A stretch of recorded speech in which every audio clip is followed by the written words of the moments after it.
right, guys. Hello. Senora Summers here. I've got Miss DeWitt as my beautiful baking assistant. She is the baking expert, so she's going to help us make pan de muerto today, which is a traditional sweet bread that they have in Spanish-speaking countries for Day of the Dead, or Dia de los Muertos. So we're going to be making that. I will share the recipe, and I'll even write it out in the caption of the video so that you can see it. We're going to make a couple adjustments to some things. Please know that we'll be using a KitchenAid, but if you don't have a KitchenAid, that is okay. You can knead the bread by hand, which isn't too bad. We're just being extra lazy with it, and we're gonna use the dough hook on the KitchenAid. We have pre-zested an orange. Would you like to explain zesting? Yeah, so on an orange, there is a really thin outer layer that is really, really tastes and smells a lot like orange. It's where that orange smell comes from. So this is a half of an orange, and so if you can see, I'm not sure if you can, but it looks a little bit different than it normally does. You grate with something that looks kind of like this. This is a zester. You take this and you just rub it over the top. Hold on, I can zest a little bit off of this. You just take this and you just rub it over it, and it cuts off and kind of shaves off that really, really top layer. Once it starts to look a different color, stop, because this middle part is called the rind, and it's really, really bitter. But the zest isn't bitter, it just tastes like oranges. And you can get a zester at Walmart. This one was pretty cheap. I'm talking maybe $10, maybe. And they have ones for even cheaper. I've gotten them before at Dollar Tree. You can get them pretty much anywhere. And then we also pre-juice the orange. You can get a proper juicer, or what we did, Miss DeWitt here just squeezed it with her hands because my juicer was not large enough. So yeah, no. All right, best kitchen tool ever invented. Your hands. Yeah. Wonderful. You just cut it in half, squeeze it. The other ingredients that we're going to need are going to be a half cup of whole milk. I don't have whole milk in my house, so we are going to add a little bit of heavy cream to add some more fat content to it, because apparently the fat content's really important. We're going to use active dry yeast. We've got flour. You're going to need quite a bit of this. We have another box of it though. Yeah. You're going to need some butter at room temperature. Ours is warming up over It is warming over there. We're going to need some sugar. I think you can see that with the angle of this camera. I couldn't reach it. And then you're going to need 4 large eggs, also at room temperature. Miss DeWitt had a hack because we're impatient and didn't want to wait for them to reach room temperature. I'll let her explain. Yeah, so one of my favorite ways, if you are ever going to bake and you don't have time to let all your ingredients get to room temperature, when they're all at room temperature, they mix together better. It just, because they do, I guess. I won't get into it. But you obviously can't stick an egg in the microwave to warm it up. It'll cook the egg, and it'll blow up for anyone who has me in class. It's a fixed size, higher temperature, it'll blow up. So what you can do is you can take a bowl that fits all of your eggs and fill it up with warm water, not hot, cooler than bath water temperature, but warmer than room temperature. So just kind of warm. And then when you put the eggs in there, it really gently brings them up to room temperature, because the heat from that water goes into the eggs. And then once the water feels about room temperature, the eggs should also be room temperature. Awesome. All right, and then continuing on, we said sugar already, didn't we? We did say sugar. We're going in order. Okay, so then there's super granulated. Okay, we're gonna use the same sugar. Yeah. Whatever. And then we're gonna have anise seeds. Guys, I only could find these at Walmart. I checked 4 different stores on their apps. It was only at Walmart, and it's only the organic version. Just a heads up if you need to go buy anise seeds. And then this recipe has an option for orange blossom water. We're skipping that. Yeah, we didn't feel like hunting down orange blossom water. I feel like that would have been an international grocery store trip that I did not have time to do. And then the only other thing is salt. It says the recipe calls for kosher salt. We are using iodized salt, just table salt. So this is what we're using. Another thing with that is if a recipe calls for kosher salt, the grains on kosher salt are usually a little bit bigger. And so you would want to use, this calls for 1 1/4 teaspoons kosher salt. And so because these grains are smaller, more can fit within the area of the teaspoon. So we're only going to use 1 teaspoon Otherwise, it can get a little bit too salty. So, another fun fact. All right, so now we're gonna start combining some stuff. We actually are going to start at the stove.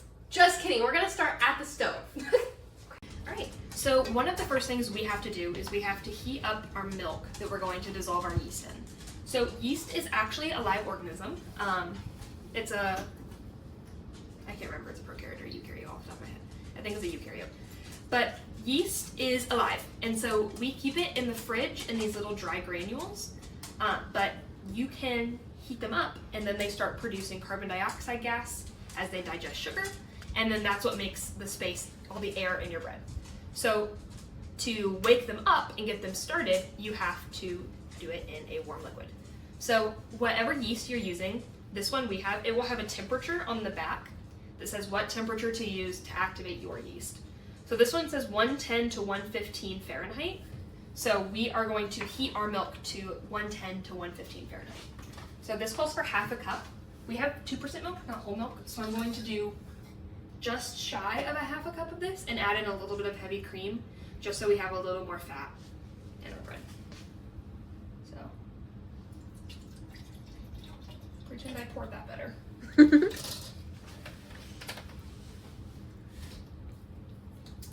Shake your heavy cream before you use it, guys. I did shake it as well. Okay, cool. I learned that last time we used the heavy cream. Yeah, it can separate out. It's weird. You just kind of gotta roll with it. All right, cool. That is half a cup. So I'm just gonna put it. This is a small saucepan on her stove.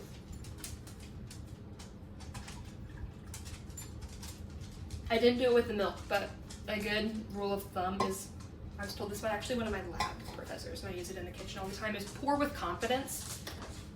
I'm gonna put this on like medium low because I don't want this to get too hot. I'm also gonna like shake it around every now and then so it doesn't like scorch on the bottom. But if you ever want to pour liquids and you don't want them to like run down the side, you have to commit. You just have to pour with confidence, and then it won't run back. So another kitchen hack with Miss DeWitt. It's really a lab hack, but okay. So this has been heating for a couple of minutes. So I have a thermometer here. This is a digital thermometer. I think they're easier to read. But so every now and then you're just gonna just stick it in the liquid part. Don't touch the bottom of the pan because the bottom of the pan is obviously hot. Make sure it's only in the liquid and then read out what the temperature is. This is still pretty cold, so we're gonna wait another couple of minutes. Yep. All right, it's been about, what, 5 minutes? Probably. About 5 minutes on like a medium-low heat, and we are now up to temperature. I actually warmed it a little over 115 because we are going to transfer it into another bowl with some other stuff. So when we move it to that other bowl, it'll lose a little bit of temperature. So I'm gonna kill the heat and move over back to the counter. Okay, so I'm going to take our saucepan of hot milk and put it into this bowl. And then check and make sure the temperature is still good. It may need a second to cool down, but we'll see.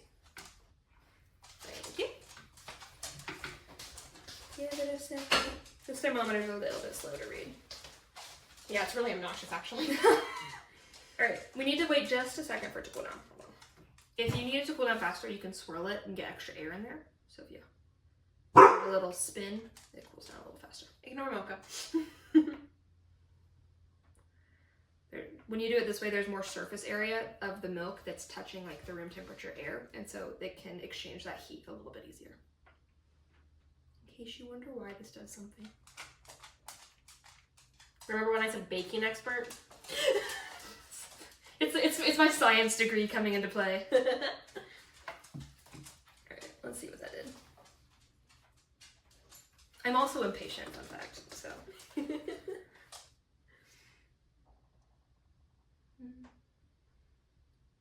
it turned off.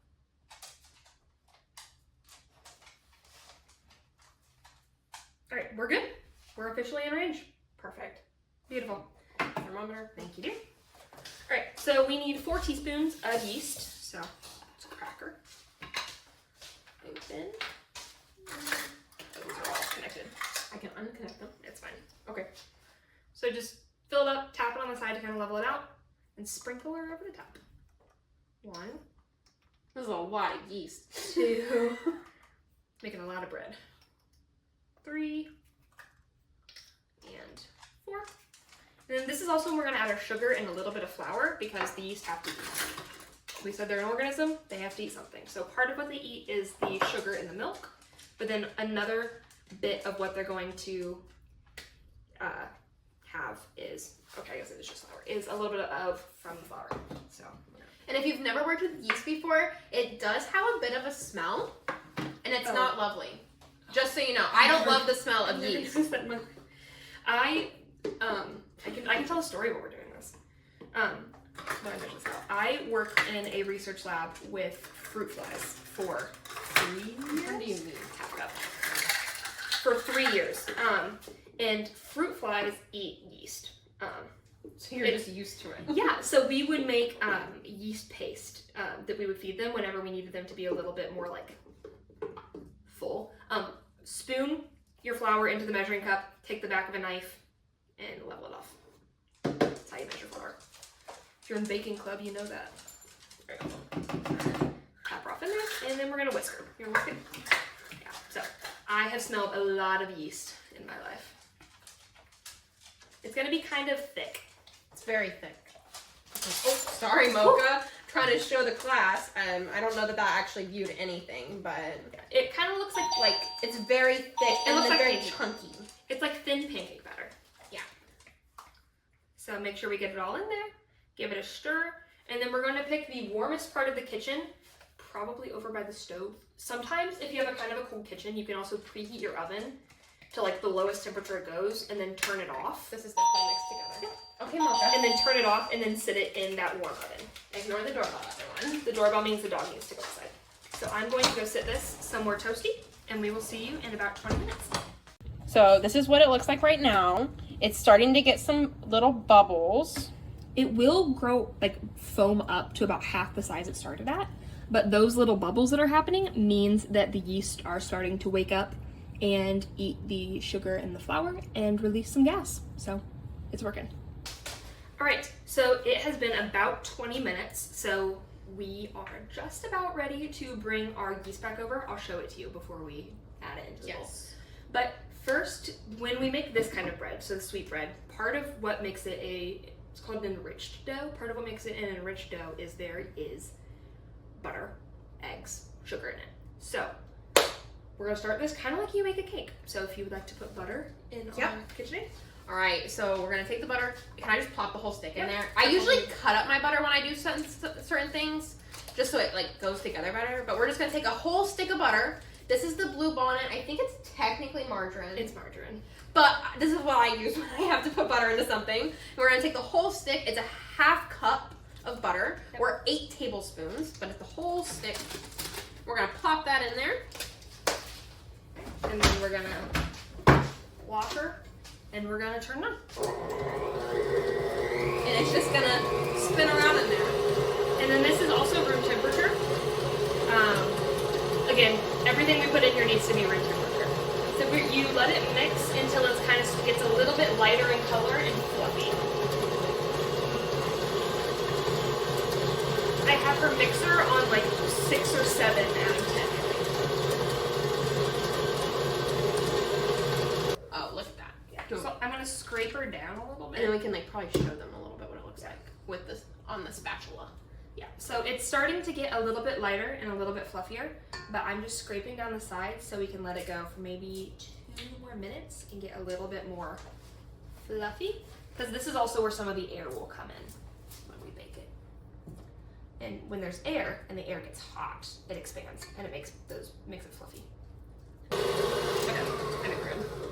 It looks beautiful. It's fine. Okay. Now, do you want to measure and add a cup of granulated sugar? Yeah. All right. So here is my granulated sugar. Sugar's fun. I have a little measuring cup that came with it, and it's a cup. So I'm gonna utilize this. It's a whole cup.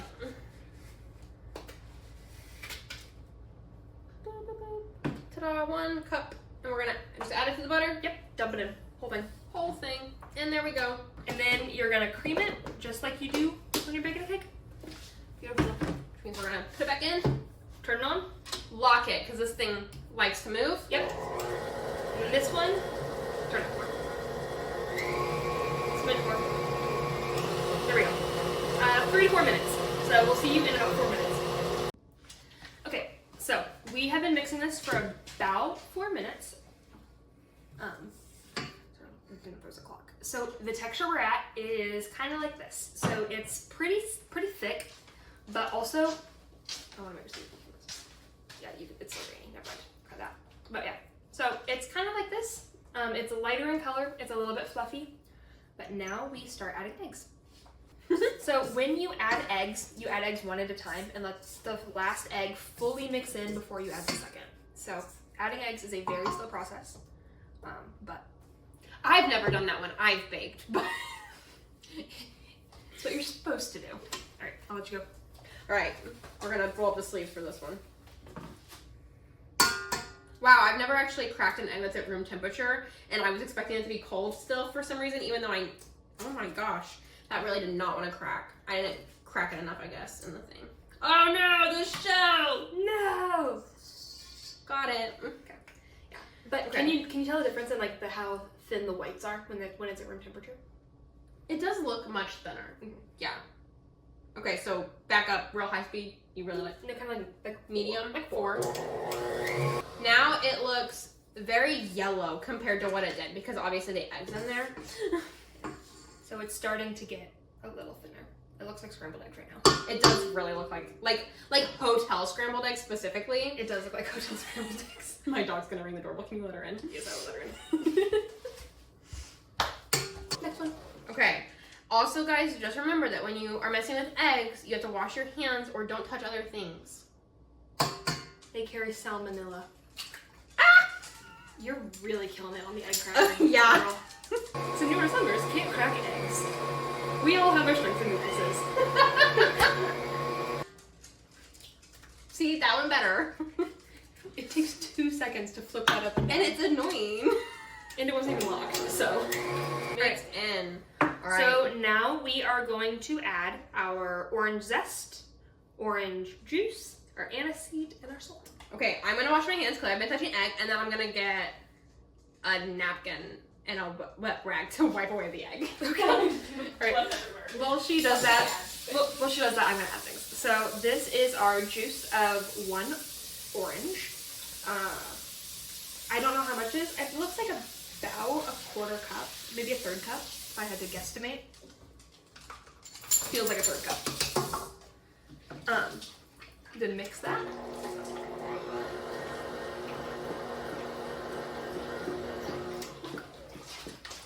I'm going to let this up to add my orange zest. This is the zest of a full orange. Quite a bit of zest, fair warning. But this will be very, very orangey. If you don't like it as orangey, using less orange zest won't change the texture. But if you want to use less of the orange juice, swap it for, I'd say, probably water. Just because that liquid does change the texture. But the zest, you can cut out. Goodness gracious. Alright, how much anise seed? Alright, so then we need a teaspoon of the anise seed. This is brand new sweet. Oh yeah, I literally saw it. Cracker open.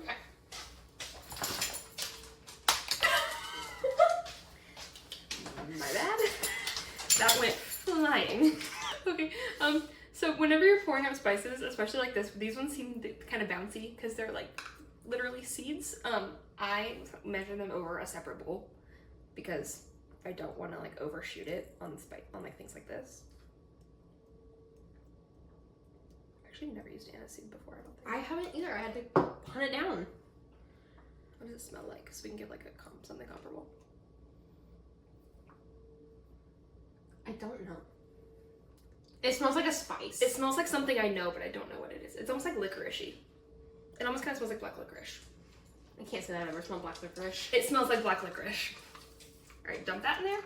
And then we also need a teaspoon of salt. And remember, we're using a teaspoon because we're using a smaller grain salt. If you're using the kosher salt, like in the recipe, then you would use the full amount. Which is 1 1/4. So we're just cutting it back to like. Okay. Let her rip. All right, so we've cleaned up some mess over here, but we're about to add the yeast mixture. to our bowl. This is what the bowl is looking like with all the stuff in it. And this is the yeast mixture, and you can see that it has really, it looks much fluffier. It's much larger than it was when we started. Now that we have our real foamy yeast ready to go, we are going to pour this into our wet ingredients, give her a mix, and then we're going to start adding our flour. So this is going to be consistency. You can also see, I don't know if you can see all like that stretch, those are all bubbles from that carbon dioxide. Is it carbon dioxide? Yeah, it's carbon dioxide that they give off. I love that she asked me like I would know.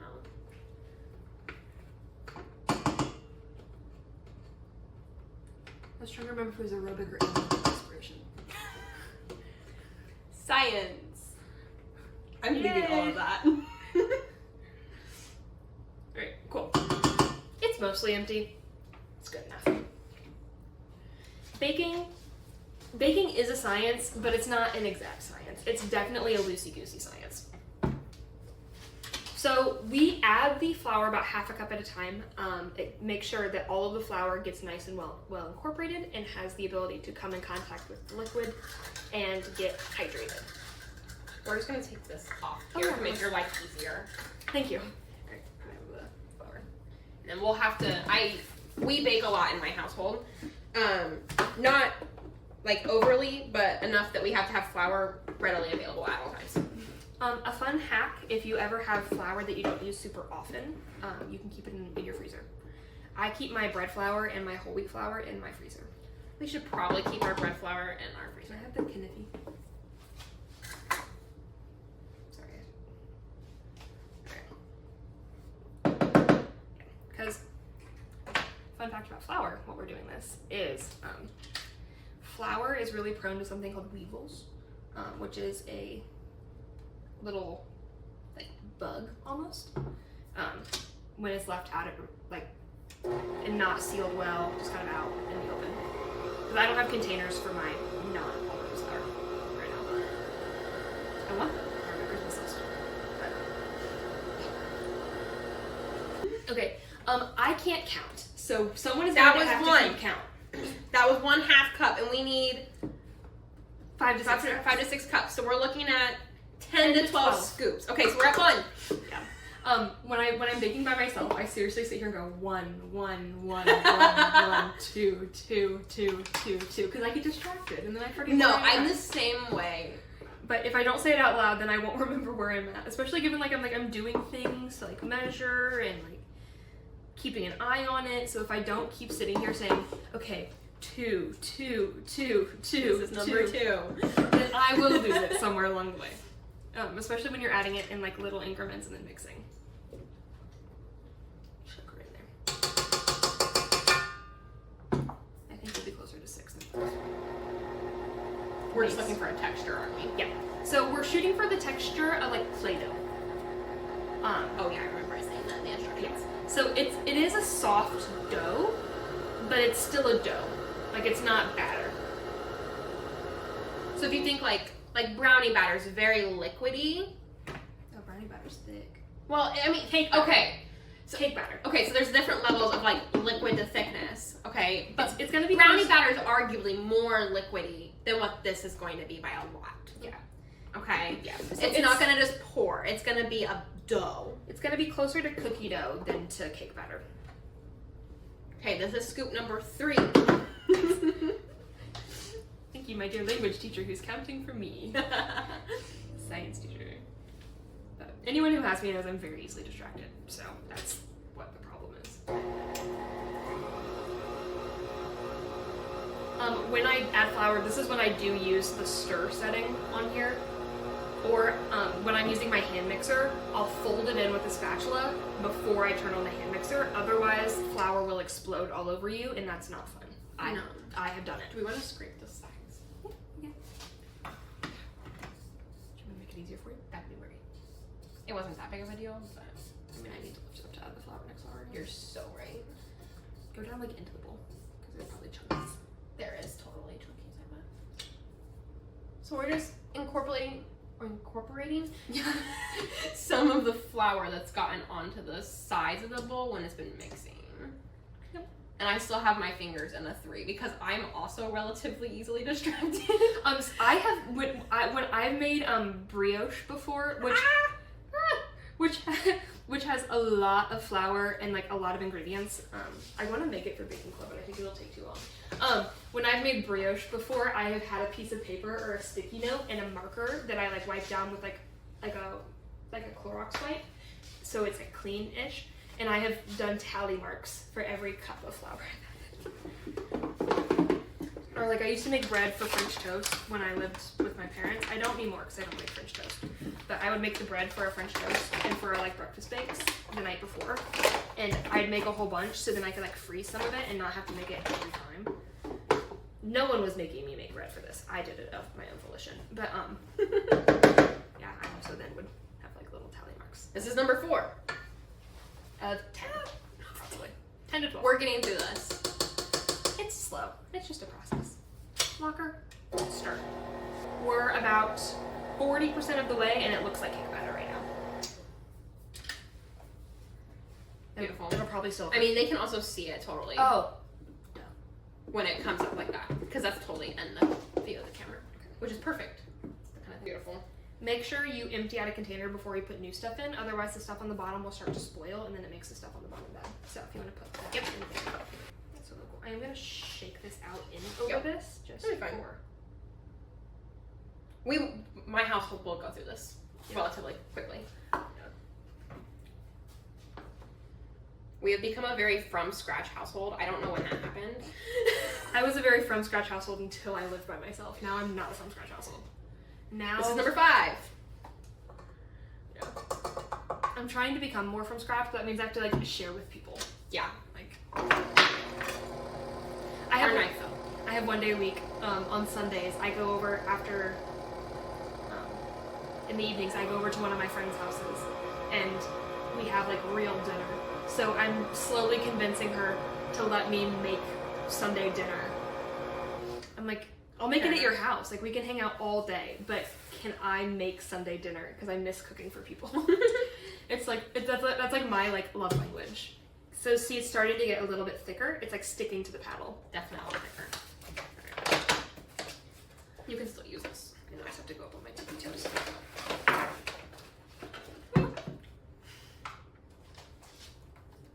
think it's gonna go in here. I just. It's actually really comfortable. Good touch. We need to bring the step stool over. No, I'm good. I mean, you can use this if you'd rather. It's fine. It's not that deep. Right. This is 6? 6. Thanks. I definitely almost forgot. Now it's starting to take a little bit longer for it to incorporate because it's getting a little bit thicker. There we go. So you can see how thick that's gotten compared to what it was a few scoops ago. yeah. The stretchiness, it's doing something where it's called building gluten. So This is not a gluten-free bread. no, this is every celiac's worst nightmare. But as it's mixing, gluten is in flour. So it's a protein, and then as you work it, it builds up and strengthens that protein. And so that's what makes bread like hold together while it puffs up and stay like puffed up. But that's what gives it its texture.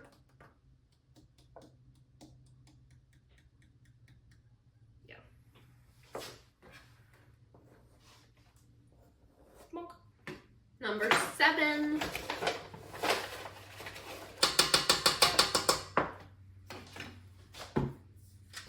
You also don't want to overmix it once we get to this because it will get tough. Okay, we're going on scoop 8. Yep, and we're getting there. We're now like a little bit south of scones. Did you not bake with us? No, you didn't bake with us at the Bachelorette. We made it for you. Yeah, you did all of it. I did nothing. My bachelorette party before I got married was just like us hanging out in like a cabin, Airbnb, and like they made dinner for me and like they baked me stuff, and I just got to enjoy really good food. I made her dairy-free Marry Me chicken.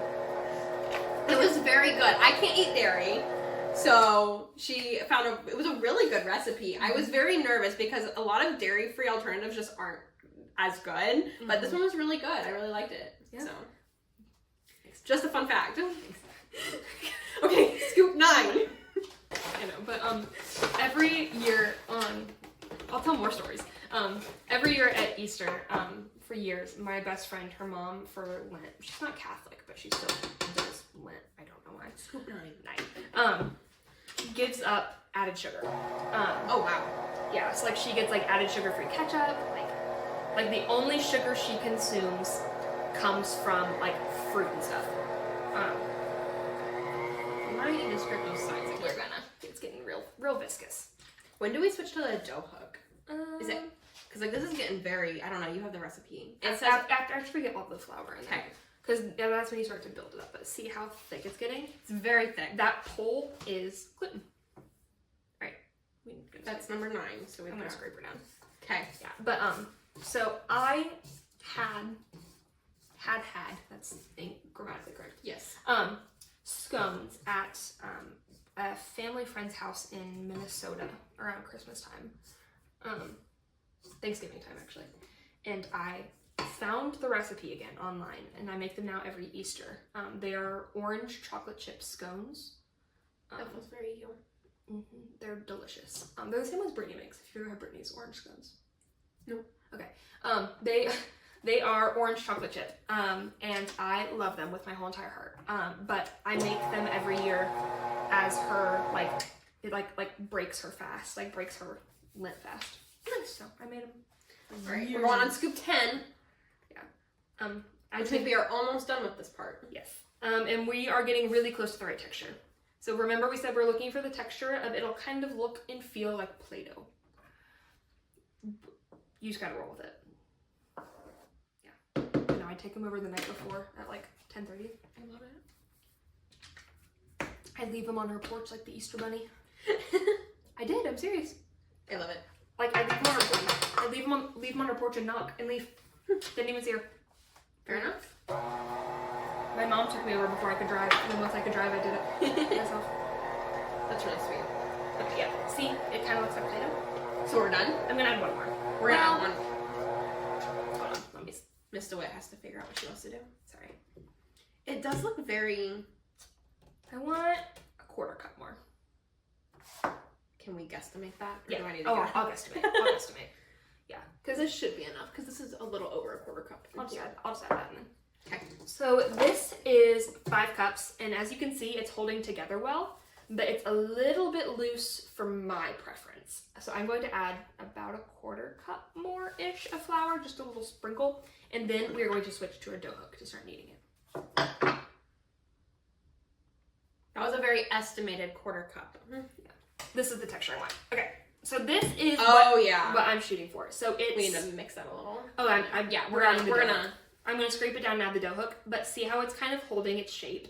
It definitely looks like Play-Doh. It's what you're kind of shooting for before you start kneading it is you want it to hold together. You want it to have enough flour that it sticks to itself and it isn't like loose. Okay. Because right, and then once we knead it, it'll stick together even better. Because really, it'll be a dough. Yeah.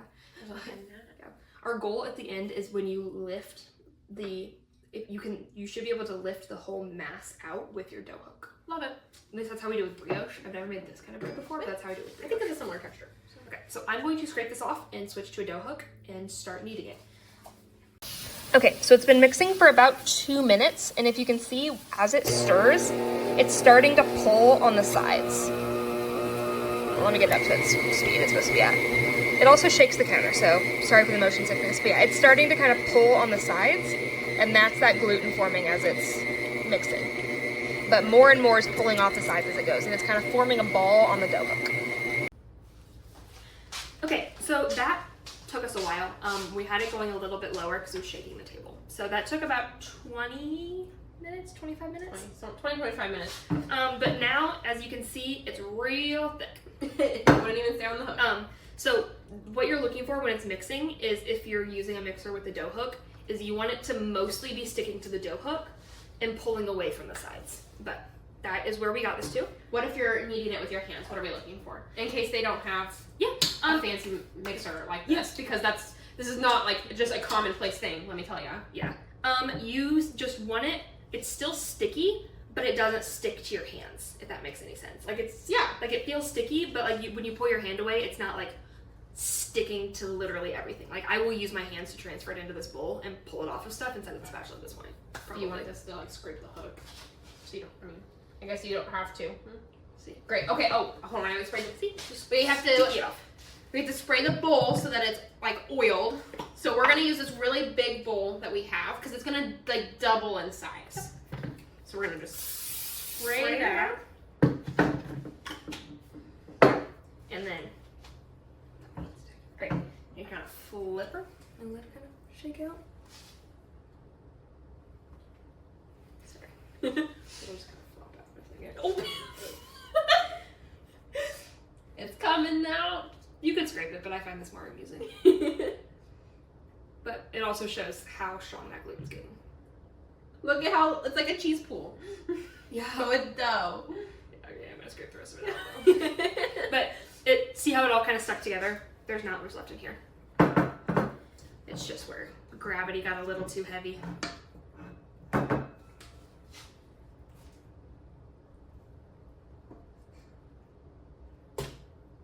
Beautiful.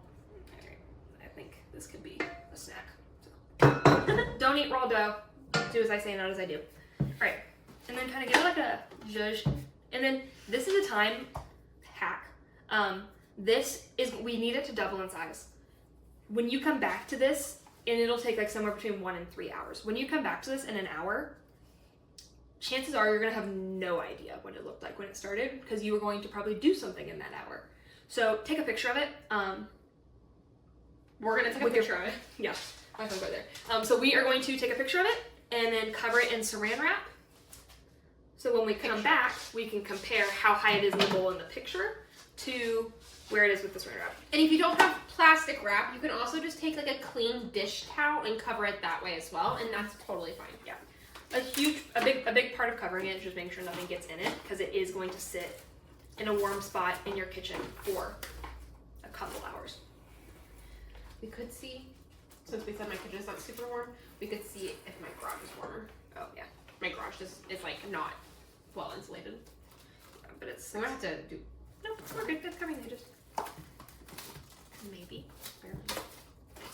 Right. I'm gonna stick a towel over it too. Okay. This will just give a good, like, a better seal for most of it. Your saran wrap isn't sticky. That's weird. I think it has to stick to itself. I know, but I'm saying like mine like sticks to stuff. Oh, that's so weird. All right, whatever. It is covered in saran wrap. We're also gonna put a clean towel over it, stick it somewhere warm, and we'll be back in a couple hours. All right. Do you want to go talk? Here's what it looks like, all covered up. Mr. Witt says this is the time that you do all the dishes because there's kind of a lot of them. Yeah. So let it sit for a while. An hour, check on it. 2 hours. If it's not doubled, keep going back and checking on it. Okay, it's been about, what time is it? About an hour and a half, I think. Yeah, because we did an hour timer and we added 30 minutes. And then we just checked it, yeah, because it We was just at checked it. 3:20 something. Yeah, 3:23. It's It's now 5 o'clock. It's now 5 o'clock. So this is what we're rocking with. It looks significantly more risen. Like way risen. Yeah. We may have overproofed it a little bit. We were hanging paintings on the wall. Well, puzzles. They're puzzles because I don't want to pay for paintings. Okay, so now you get to do the fun part. So I have clean hands. I did not wash my hands again, so she's gonna take care of this. So because remember, it's sticky but doesn't stick to you. So you get to take a fist, punch it. So, are you ready? Yeah. See, then your hand just comes out. It's a little bit on there, but not much. And then it collapses a little bit. Yeah. And it's less poofy. Yeah, so we got a lot less poofy, and then we flip her over. So, this is always scary. Take your hands, kind of like a stretch and fold if you've ever made sourdough. Flip her over. And then we let it proof again. Yep, and so again, same process. We're gonna take a picture of this. Your hand's gonna touch my phone. Yes, I'm gonna touch the phone and take a picture. Take a picture of it, Picture taken. cover back up with that plastic wrap and the towel, and we will check back in about an hour. Perfect. Right. Okay, it has been pretty much exactly an hour. It is 6:08 currently. I think we did this last at about 5-ish. This is how big it's gotten. She's quite large. Very large. It's definitely doubled in size, so we're stopping it at the hour. Yeah. For reference, it is about 73 in here. Yeah, 73 degrees Fahrenheit. We turned it up just for this. Yeah, look at all the little bubbles. It's so good. Okay, so first thing we're gonna do is we're going to lightly flour a work surface. Sorry. Is it unstable? Yeah, it just needs to like. Okay, I'm gonna scoot And you it. can change the unit if you want to. Yeah, I'm gonna. It's an All right, so we're flouring the work surface just a little bit. Sorry, it's one of my favorite words. And then I feel like a good zhuzh. spread her out. All right, dump her out. All right, ready? Oh, we're gonna use this on the. Yeah. We have a scale to weigh out our pieces that we're separating. So, But you can also do it without a scale, 100%. I'll tell you a little more details in a minute. You have to pull it. I am gonna have to pull it. I thought she would just fall out. No, you're gonna have to kind of pull her out. There we go. She's beautiful. Look at the blob of dough. Okay. Okay, so do you want to explain what are the parts of pan de muerto? The bones and the... Yeah, so the pan de muerto, when we make it, it's going to have a bottom like loaf, and then there's going to be pieces on top of it that form like a bone, which is just like a Day of the Dead like emblem basically. Yeah, so there's 4, it'll wind up being like 4 bones, and then there's one on the top, it's called a oh. tier. It's a tier. I watched a video on this. I did not watch the video on this. I sent you the video on this. I didn't watch it. He said, I know what I'm doing. I just found a recipe, okay? Okay, yeah, so there are bones and the top is the tier. So that's why the That's pieces traditionally. traditionally. So the pieces are going to be a little bit different size, so we aren't going to cut this evenly into thirds. We're going to weigh it. We're going to weigh it. So one part, it's going to be like about a 1/5 if you can eyeball it, like kind of. So we're going to take about a 1/5 off, so it'll be 8 ounces if you can weigh it. To weigh it a little bit easier, I have a piece of saran wrap with a teeny bit of flour on it on top of the kitchen scale, just so we don't sit dough directly on the glass of the kitchen scale. Yeah, and if you have this is called a bench scraper. If you have one of these, it works so well for separating dough. It's my favorite thing in the world. I used to just use like a knife, and it doesn't work nearly as well. This is like, it's like magic, okay? I don't know. I love my bench scraper. It's amazing. And mine has like a ruler on it. So you can like, when you go to measure like thickness and oh, it's perfect. It's wonderful, okay? I use it when I'm making cinnamon rolls, so they're all the same thickness as That's so smart. Because I smart. measure it this way, then I indent it, and then I take it and I squish it. That's so smart. I've never actually made homemade cinnamon rolls. Maybe that's what we'll do. Another thing oh we my can gosh. do, because that's another all-dayer. Well, really, I do it the night before, then I Yeah. slow rise. That is when you do slow rise in the fridge. And then in the morning you take it up. We're gonna we'll make another video. I'll be back for you guys. They're not at all Hispanically relevant. No, but we could. This is now not just the Spanish channel, I guess. Okay. You can do the recipe in Spanish. We could. You won't. I can't. Okay. Try. Let's weigh some dough. Sorry. We just worked out, and so I'm a little bit like we're not distracted. Ridiculously distracted. Okay. About a 5th of it. I can't eyeball that. What? What do you mean you can't eyeball a 5th? So half, quarter, a little bit less than that 5th. Oh. Did you flour your bench scraper? No. Just add a little flour to her. And then also you just gotta wiggle it. Give her You know. Sorry, it turned off. It's okay. Alright. Oh, it's 5 ounces. I was a little shy. So maybe we can't eyeball a 5th. You know what? I'm helping you out of the kindness of my heart and a free dinner.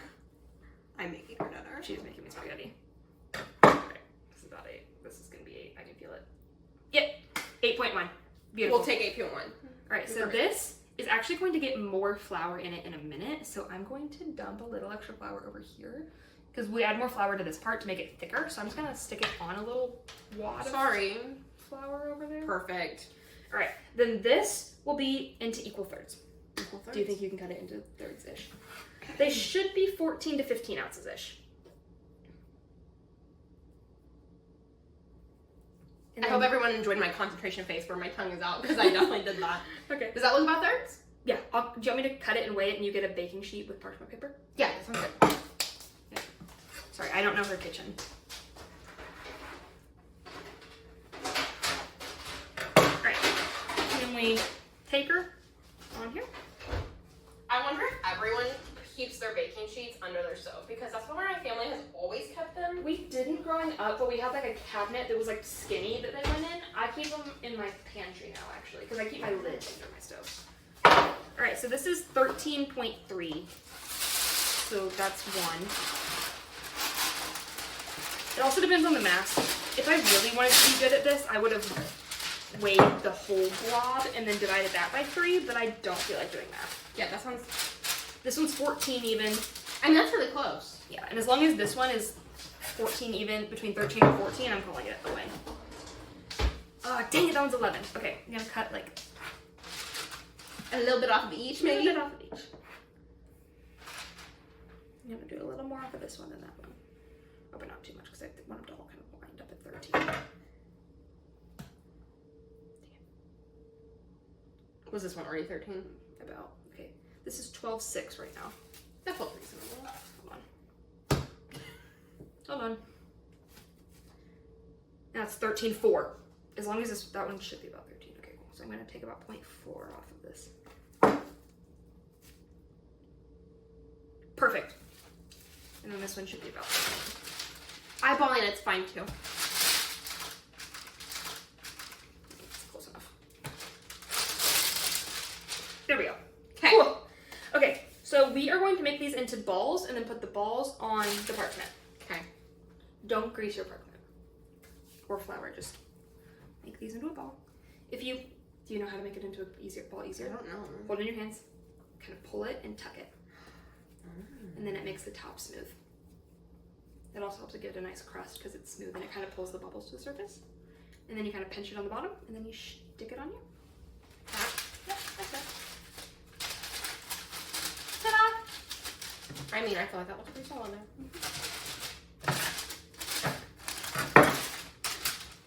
Yeah, but just kind of tuck. Oh, look at that! Like you're trying to take the top to the bottom, and then it gets a nice smooth top, and then you flop her on down.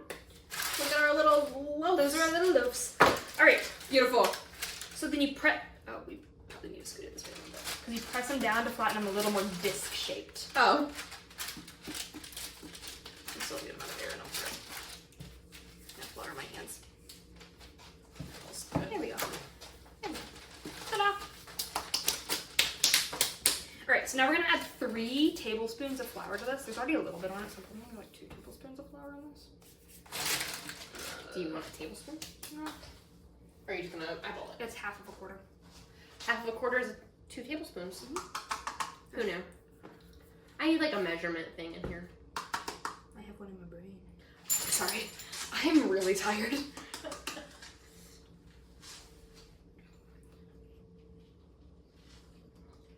My mom woke me up when she got home from Portugal last night at like 2 in the morning to say hi. All right, that's about 2 tablespoons. I mean, that's reasonable. All right, so then you're gonna Dump it on in there. and we're And going to Work it in. knead it in. So this one just needs to be a little bit stiffer. So stretch, fold, kind of get a little more in it. Stretch, fold, and kind of knead it.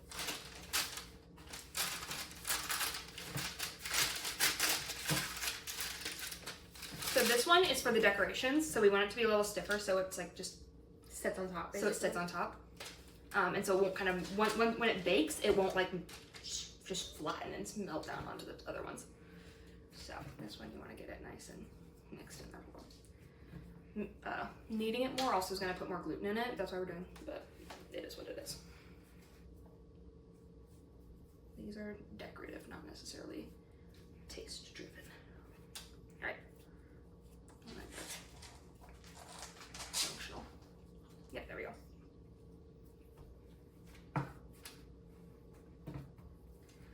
She's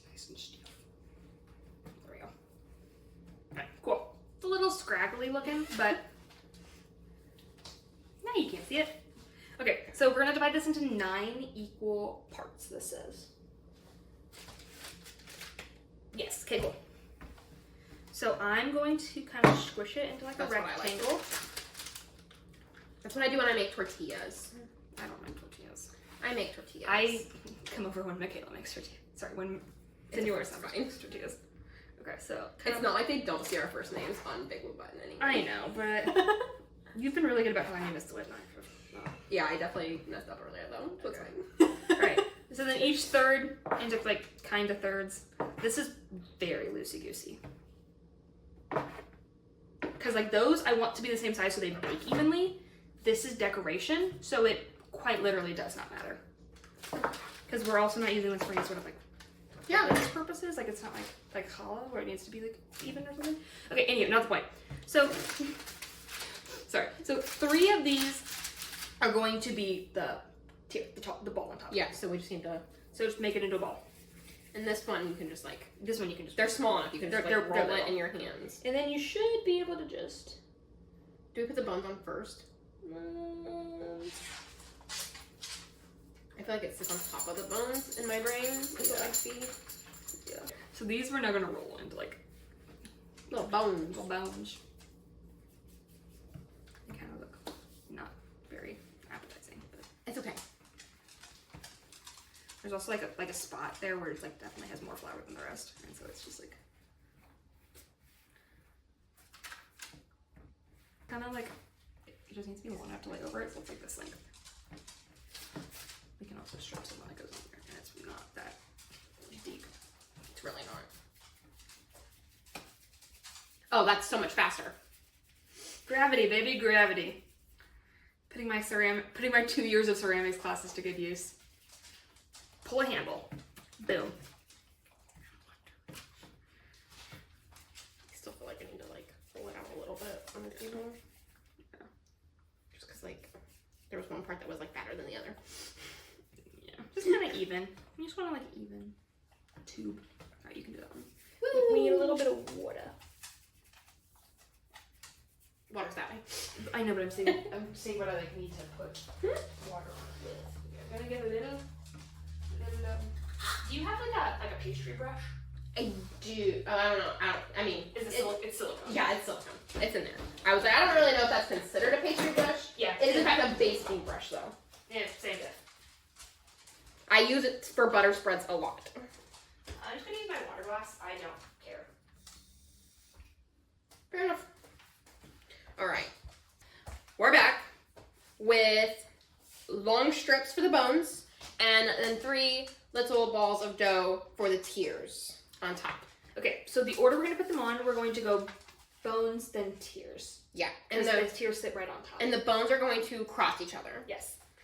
So we'll take one. Hold on. Can we see this whole thing? Hold on. Yeah, you should. I think so. Well, the bowl's right there. Why don't we just move the bowl That would be instead of our entire rest of our setup? That would just be too smart. Okay. So we're gonna take this. All right, so you're gonna take a little bit of water because we want it to stick. So remember, this isn't super sticky. We made it so that it's not sticky. So we have to stop bongoing it. So we need it to stick. So we have a little bit of water to make it stick. So you kind of just draw a little cross with the water. You're gonna put the first one down. Let's do this one. I like this one first. Okay. And then a little more water. This is just like a silicone like basting brush. Go the other way. Now lay that one on there. Also, very easy to find these. Dollar Tree. Yeah. Dollar General. I'm sure. Yeah. Walmart. Yeah. The cheap ones work just as well as the expensive ones, honestly. I have no idea where you even got this one. Stick that on top. Bonk. Right. And do that. It looks like it's gonna fall. It won't. Okay. Have faith. Having faith. All right. Now we're gonna do that 2 more times. Woo! We have 3 loaves. Loaves. Loaves. Of 3 pan de muerto. Pans de muerto. Do you pluralize the S because it's breads? The Or is it- panes. Yeah, but you know. But I mean- is it panes de muerto or pan de It would muertos? definitely be panes de muerto. That's what I thought. Anywhoosies. It's like, do you know it's cul-de-sac, not cul-de-sacs? What? Yeah. Because of where it Because comes it's from. French. Because where the French comes from, the cold part is the Yeah, round part. Exactly. So it's cul-de-sac. Yeah, that makes sense. It's also brothers-in-law and sisters-in-law. I know that. Yeah, but it's cul-de-sac. Fun fact. We can leave that part in. Yeah. Fun fact, guys. Okay, so now this is a time when we do cover this with just a clean, dry dishcloth. Leave it for another hour. Clean up your flour mess. Dishcloth. Yeah. Just go. Yeah, get away. Monk. Great. We're gonna stick it somewhere clean, warm, dry, and we're gonna clean up our flour mess, and then we'll be back here in another hour. This time we're looking for it to Are they doubling again? I don't know if it doubles again this time. Let me check. That's in like the essay part of the recipe. Recipes are so fun. Not quite, but almost doubled in size. We probably want to get a picture of them.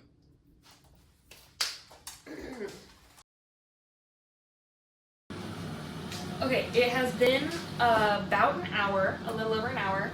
Ignore dinner. So these guys are looking pretty close to double. They got a little puppy. They look wonderful. They look lovely. Our oven is preheated to 350, and we're going to bake these for 35 minutes until the tops are really golden brown, and then I'll show you another trick once they're out of the oven.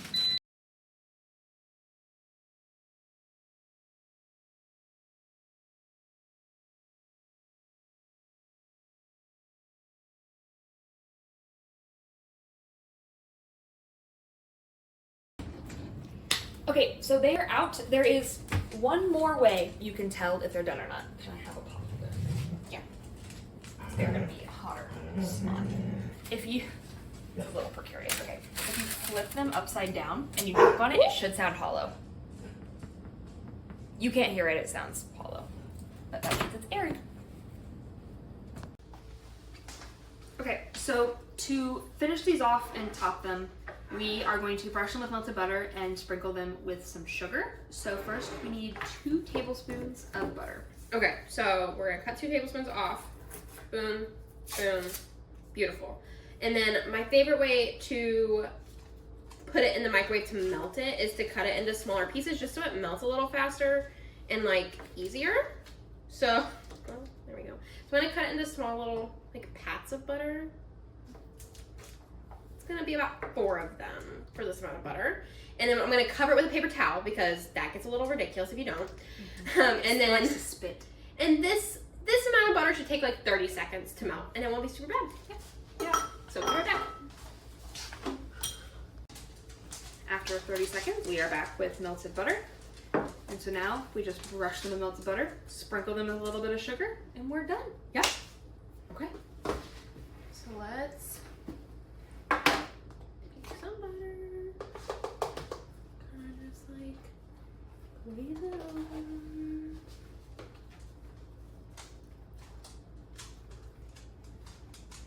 I'll let you sprinkle the sugar once I finish this one.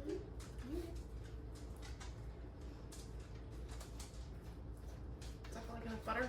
Mm-hmm. Okay. Ideally, you'd let these cool first, but I want to eat it, so I'm not letting these cool first. Alright, so then you just take sugar. I'm just going to use it out of this so I don't have to touch it with my hands.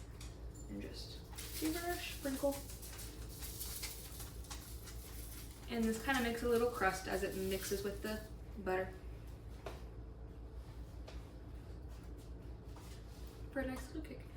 The recipe also says you can use sesame seeds if you want it a little bit less sweet and a little more savory. I prefer sweets, personally. Oh yeah, me too. So... my sweet tooth is a little ridiculous sometimes. Yeah.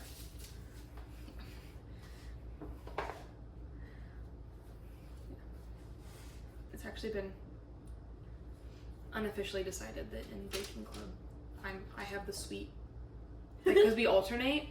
I have the sweet treats and she has the savory. I love treats. that. Let me do like, But okay, I think that one's covered. Okay. This part's art, no science. No, it's not. Way too much sugar. Oh well. It's fine. Okay. So these, I'm not gonna touch the pan. That would be silly because I just kind of done. These are our loaves of bread. You want to grab a bread knife? We can cut into it, show it what it looks like. Yeah. It's way too much to get into it. Is it really? It'll collapse the crumb. Okay, we will not cut into it yet. We will come back when it's time to actually cut into it and eat it. Hello. Okay. We're back. It definitely has not been enough time, but I want to try this. We're really eager to eat this bread. Okay. We have a bread knife. I think it's a bread knife. I don't know. It's a knife that has very nice serrated edges. So we're just gonna like straighten out. I'm gonna do the crumb. It's very sugary. Yep. Oh yeah. Nice and cakey. If you want it to be a little more bready and less cakey, you can use bread flour. But I wanted this like bread in the same way that banana bread is bread, you know? But a lot more work. Okay. There's some small pieces for us to try. Okay. There you go. Cheers. Ah! Maybe. Yeah. That's really good. That's really good. You can definitely taste the orange zest. I was never getting like actual fruit peach. It's really good. No, I think we overproofed it a little bit, but it was really good. it tastes great. So, ooh. That's how you make pan de muerto. For reference, it is currently 8:24 p.m. We started at 1:30, so this is an all-day kind of task. We were able to do lots of stuff in between because it did have to proof for several hours at a time, though. Mm-hmm. Thanks, Mocha. Thanks, girly. All right, thanks for baking with us. See you next time. Ciao.